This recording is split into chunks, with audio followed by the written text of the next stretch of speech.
Now you have to do the picnic song. Picnic song. Picnic song. I don't know that one, Jamie. Oh, yes you do, Gordon Altman. Hey, Verna, where's she at? I thought maybe you'd tell my little story ahead of this song. You want to try it?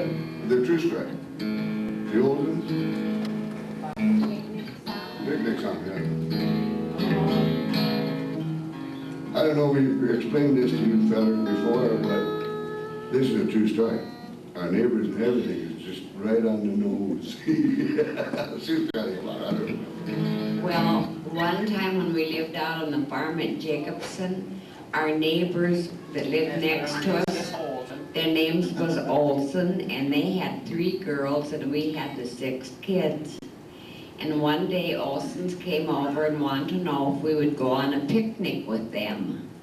So we did. On the following Sunday, we loaded a whole bunch of stuff, picnic stuff, on the hay rack behind the wagon, behind the tractor, and we were going to go down to the river where it was really pretty and have our picnic. And it had rained some the day before, so going over there we got the tractor stuck in a kind of a ditch. So Gordy told everybody to get off the wagon and help push it out. Well, me and my kids got off and pushed the wagon out, and this other lady and her kids sat on the wagon.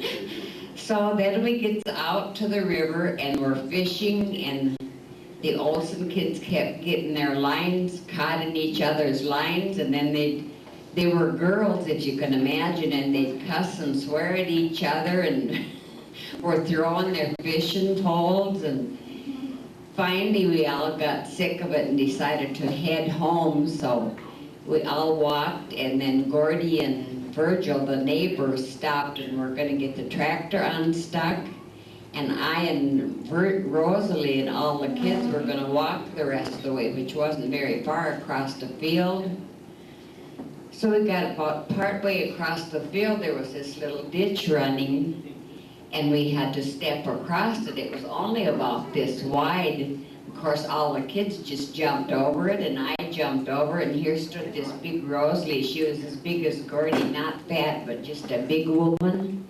And she stood back there hollering for her husband, "Virgil, come and get me across this ditch." So I finally got mad and I reached over and said, "Rosalie, give me your hand."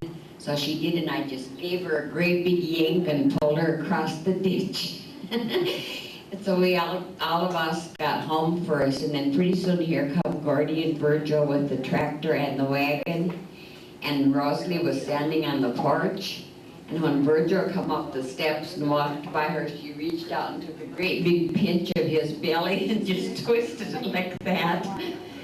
So anyway, they didn't speak to us, or we usually were at each other's house to have coffee at least every other day or so. Well, they didn't come over and didn't come over for about 6 months.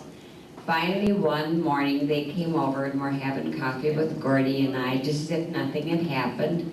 And just to be silly, in the meantime, he had learned this song.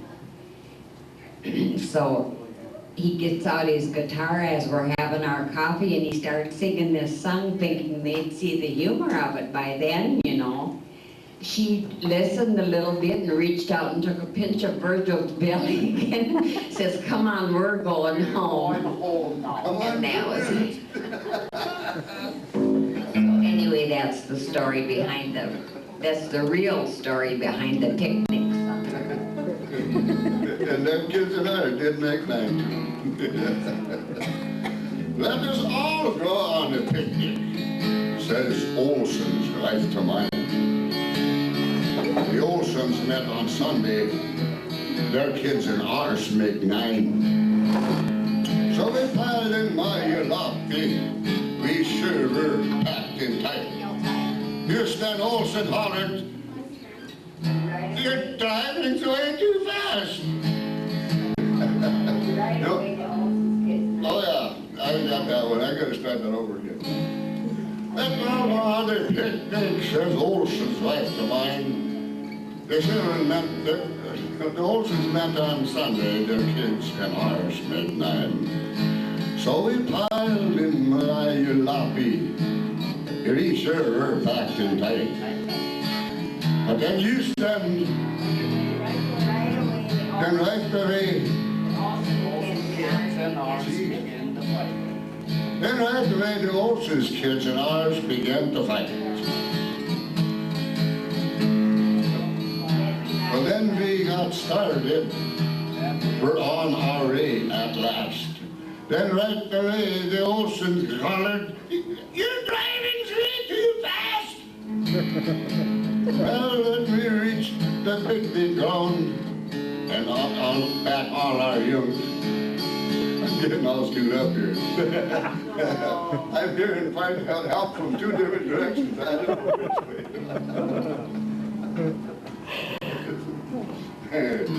Let me think on it for a minute. I'm too busy listening to this over here. Yeah, let's think something while we think about it. Your turn to think.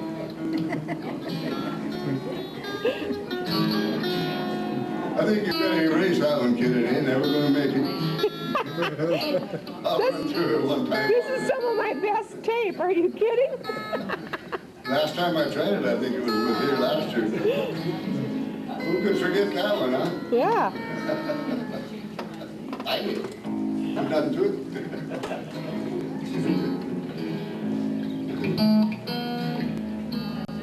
Well, we got one of them.